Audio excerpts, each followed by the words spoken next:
औज़ुबिल्लाहिमिनश्शैतानिर्रजीम बिस्मिल्लाहिर्रहमानिर्रहीम। पाकिस्तान और दुनिया भर से देखने और सुनने वालों को अस्सलाम वालेकुम।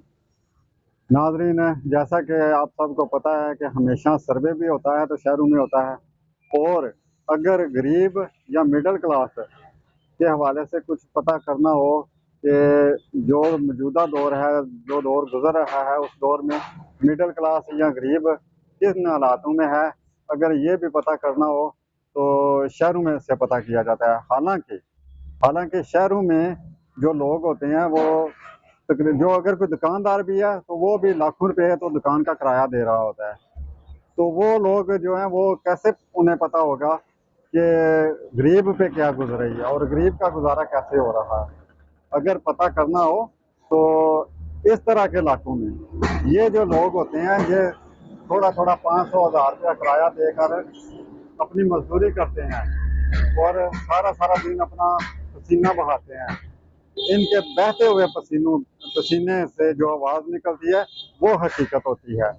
इनके चेहरे पे की जो सलूटें होती हैं वो बताती हैं, इनके चेहरे की जरियाँ जो हैं वो बताती हैं कि सारा दिन एक बंदा मजदूरी करता है और शाम को वो जब घर जाता है, जो उसने मजदूरी की होती है वो लेकर जब वो घर जाता है तो क्या उसका गुजारा हो रहा है। और अगर तो उसका गुजारा हो जाए सारा दिन मजदूरी करने के बाद, जब वो घर जाए और अपने बच्चों को 2 वक्त का खाना दे सके, तो फिर वो उसकी सारे दिन की थकावट खत्म हो जाती है।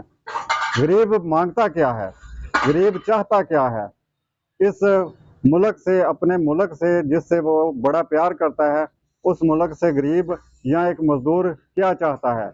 वो सिर्फ ये चाहता है कि मेरा दिन भर का काम करने का सिला जो है वो मुझे ये मिले कि मेरे बच्चों को 2 टाइम की रोटी मिल जाए और मेरे बच्चों को तालीम मिल जाए और सेहत मिल जाए।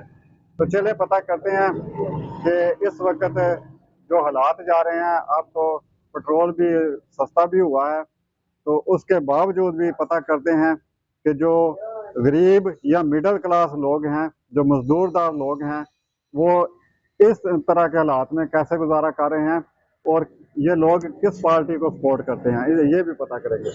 अस्सलाम वालेकुम। क्या हाल है जी? ठीक ठीक हो?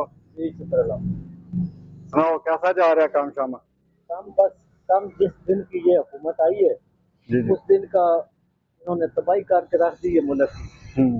तो हम घर क्या लेके जाएंगे? जो कमाते हैं वो रास्ते में ही लग जाता है। जो घर क्या हमने पैसा लेके जाना है, सामान वगैरह भी उसका पूरा नहीं आता। ठीक है।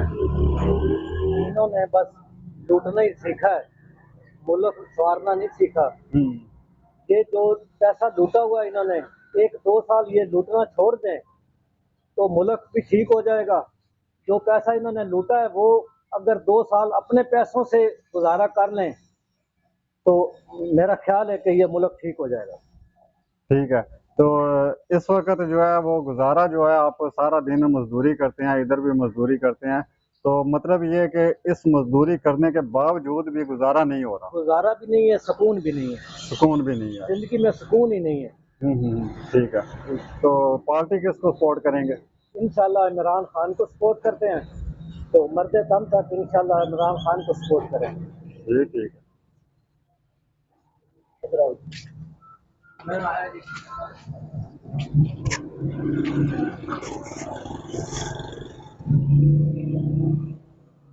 ये ले जी, ये लोग हैं जो इस वक्त इतने तंग हो गए हैं लोग कि वो कहते हैं कि सारा दिन मजदूरी करने के बावजूद भी गुजारा जो है वो बहुत मुश्किल है।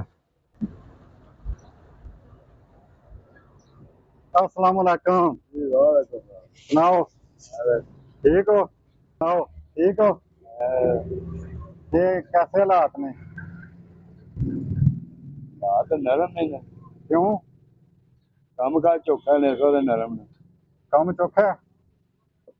अच्छा, और सुनाओ ठीक हो? बस कर अल्लाह दा ठीक इलेक्शन आमदे ते वोट दा क्या प्रोग्राम जिकनू देन दा देन है। वोट अपने घर रखा ने बना के किसे नु भी नहीं देना, बेटी किसे नु भी नहीं देना। वोट टाइम ना देखा जेनु देना है ध्यान दे एक केड़ी गल। अच्छा, वक्त से जरा ये सोचा नहीं है कि देने अरे कोई सोच विचार नहीं है ठीक हो गया और देखा जरा प्रोग्राम बनया ये गल है सारी गल है फिर प्रोग्राम जिस वेले बने दा ते उस वक्त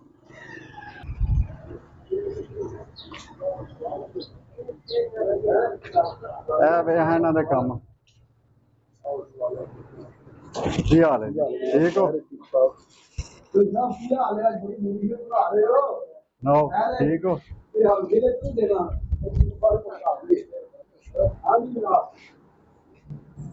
और ठीक हो सही काम शम जा रहा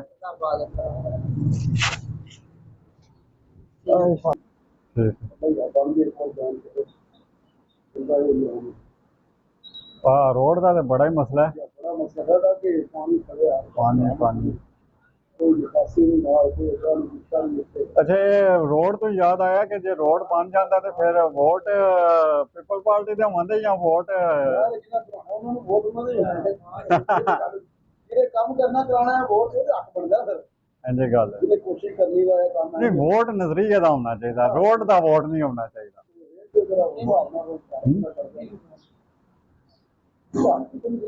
वोट किनू दो और नहीं असि नहीं आखते है उंज आपू क्या सोचा सोचा जिधर है कोई काम ना साडा रोड बनवाओ आपको जान लेके जाओ रोड दे कारा साहब बना रहे ने ना बाकी वोट जेड़ा रोड नू ना नहीं देना चाहिए गलियां नालियां रोडां दा जेड़ा ना उन बंदे बदलना चाहिए वोट नजरिए का होना चाहिए बेशक नजरिया पीपल पार्टी का पीपल पार्टी नू देना चाहिए बाकी नजरिए नाल देना चाहिए वोट नू वेख के रोड नू वेख के नहीं देना चाहिए खैर महंगाई के हवाले नाल दसो महंगाई कित्थों तक जा रही है गुजारा हो रहा है गुजारा इस टाइम बड़े बड़े का नहीं हो रहा साडा की होना है इंजे गल है महंगाई ने मत मारी असल कोई गल नहीं है भी इतने असली 6 साल हो गए ने सानू इत्थे लेकिन आ साल साडे वाले बड़ा मुश्किल है जिन्ना चीज हो गया नवे आए ने जेडे बैठे साल बिल्कुल जीरो बेलो काम सारा बहाव ने काम चम जेड़ा है हालांकि ईद आ रही है इत्थे ते काम दा रश हुंदा है ऐतकी ईद उल फितर ते भी यही हालात है कोई नहीं काम बाजार भी जेड़े ने ईद तो पहला भी सुननी है बंदियां को आया नहीं बंदियां ते रोटी नहीं पूरी होंदी भी गुजारा नहीं होंदा है ते बंदे इदां कित्थों मनान महंगाई ज्यादा होनी फिर काम काज डाउन हो जाने हां वोट दा की प्रोग्राम जे वोट लाते इंदे ने कि किसी ਨੂੰ ਨਾ ਦੇ ਬੰਦਾ ਫਿਰ ਕੀ ਕਰੇ ਪਹਿਲਾ ਨੰਬਰ ਵੋਟ ਹੁੰਦੇ ਸਹੀ ਨਾ ਹੁੰਦੇ ਨਹੀਂ ਪਹਿਲਾਂ ਤਾਂ ਗੱਲ ਇਹ ਵੇ ਨਾ ਕਿ ਹੋਵਣ